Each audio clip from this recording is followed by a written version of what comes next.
Hello, welcome to Of Darkness and Light. This is Daphne. I just wanted to say hi. I started Time Destroys Everything. So this is the update. I am locked in executive dysfunction, and I used all my willpower of communicating as best I could to my family and a giant list of celebrities whose art I love and people who feel like they have really good big hearts. All the messages back from my family are you need medication and therapy because they are giant bigots who cannot understand what's going on with me. No one seems to believe that I have figured something out with schizophrenia, that I am a stable person, that my lashing out towards the world is because it deserves it, because the world has pushed me into a corner of executive dysfunction that is near impossible to break.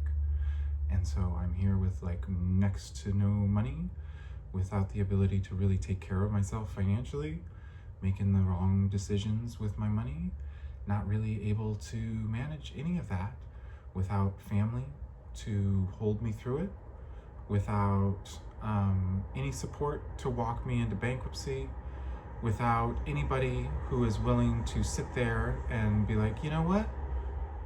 Your energy's great. Your energy's great in person, honey. Like, no shit, you don't need pet medicine. You seem very cool when there's a human being who has anything to offer you other than a message about how you should take pills like you've been fighting for years to not do. Even before I was sick and they tried to give me antipsychotics for what is schizophrenia that I have solidified into something that is very happy with me and doesn't pull me into delusion, just allows me a creative space to work with. I had high levels of anxiety, and people were trying to push me on to medications for that when I had a panic attack. And I was like, you know what? I'm gonna be a meditator. I'm gonna drink more water. I'm gonna eat better food. And you know what? I felt better. I didn't need pills. I didn't need Xanax like they fucking gave me because I had a panic attack, which is like the most addictive, crazy thing ever. But that's what I get. I get people who don't believe that I was schizophrenic to begin with. I get people who believe that I am telling some great lie. I get people who believe my great ploys that I have. I am a satirist. It comes from my subconscious. I make jokes of things that are kind of true. I made something that's real about rubbing crystal dust into my chest that I'm super paranoid about that might have some truth to it. But that doesn't mean I believed every bit of it. It means I was having fun. And I can't have fun as a trans woman. I can't have fun because it's seen as wild. Anything that I have done from a cisgender woman would be clearly seen by family as, hey, this person needs to be taken care of. My whole life, I was someone who was chastised for not being able to take care of finances while my family gave me debt to my family. Like my parents' deepest wound against me is that they can't forgive, probably because now I'm in serious debt, is that when I was coming out of my relationship with my ex and I was abused, I didn't pay them back my debt for the phone that they got me when I was already in debt, when they were sitting on a house and a bunch of money. My entire family just sitting there pretending they don't have anything. There's some of them that don't, but lots of them do. And all they have to say is, we're sending you well wishes.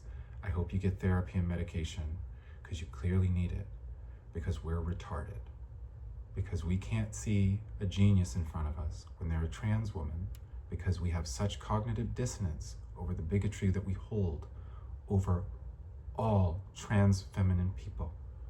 We watch too much Cops. It got in too deep. And guess what? We see you as someone who sees yourself as a sexual object because we see you as a sexual object, and we cannot respect your intelligence at all. We can't respect what you're saying. We can't respect the fact that you have information that can change the world based on how you healed your schizophrenia from the inside out. And so I'm sitting here begging for money from the world because this is a truly humanitarian situation, and my family is refusing to help me in face of how clear I'm making that. And I have nothing, and I have no one, and that's the story. So I'm going to keep fighting, and I'm going to keep writing, because that's how I live. And I'm back to my favorite place, which is Boreal, which is what I knew I was going to do shortly after I finished Time Throws Fire, which, if you can see in the chapter, is now Time Bellows Gasoline, Time Throws Fire, and Time Destroys Everything. I won't tell where it's going, but I think you can tell. It's having its cake and it's eating its too, and it's backing its way into what you expected all along. But not quite, because it's not going to land there until it's already moved forward, until it's made everything make sense. And I'm going to feel it out all the way through. And whatever's happening on Vice Splice is the sickest shit ever, and I'm just excited. We got timelines going on, and it's all about Echo. She's going to do some shit that brings it back, that brings it forward. Some of it's already happening. That's real stuff after she's back. But it's going to be the trickiest shit ever, and it's just going to be a smorgasbord of Time Throws Fire goodness. And I'm going to do that because it's the only thing I can do, because nobody will help me. And that is not me speaking in platitude. That is the truth. No one will help me. No one can see that I am someone that is a disabled woman, that is a genius, that does not need pills. And I will not walk with anyone. Nobody's even offered that.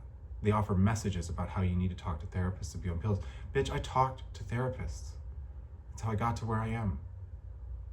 I've taken the pills. It's lobotomization. I'm not going to do it. I don't need it now. I clearly don't need it now.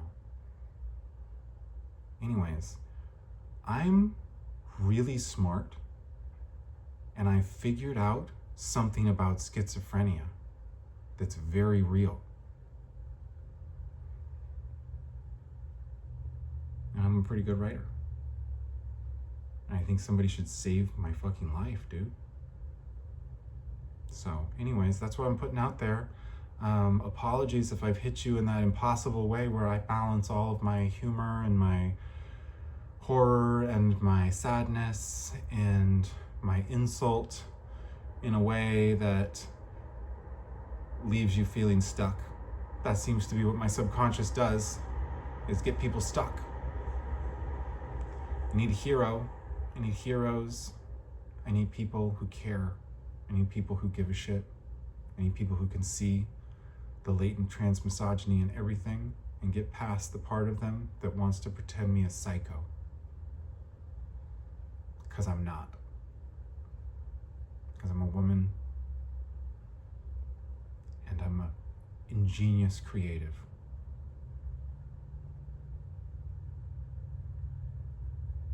And I'm not sick,